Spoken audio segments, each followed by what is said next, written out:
উকা কাগজ আৰু চিয়াহী ফৰা কলম। উকা কাগজ চিয়াহী ফৰা কলম আৰু মই মাজে মাজে দুপৰ নিশা বহু কথাই পাতোঁ। মোৰ হৃদয়ত থকা বিষাক্ত বেদনাবোৰ চিয়াহী ফৰা কলমে শুনে আৰু উকা কাগজখনে বুজে। চিয়াহী ফৰা কলম আৰু উকা কাগজখনেইতো হৃদয়ৰ বিশ্বাসী বন্ধু মোৰ বাবে।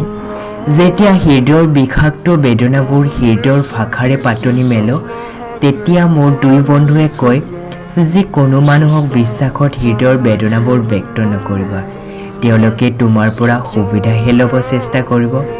তোমাৰ বেদনা দেখি বন্ধু হ'বলৈ নাহে। তুমি যেতিয়াই হৃদয়ৰ বেদনাবোৰ খুলি ক'ব বিচৰা, তেতিয়াই মানৱ ৰূপ ল'ম আমি। উকা কাগজ আৰু চিয়াহী ফৰা কলমৰ কথা শুনি হৃদয়ৰ কিছু বেদনা কমা যেন লাগে।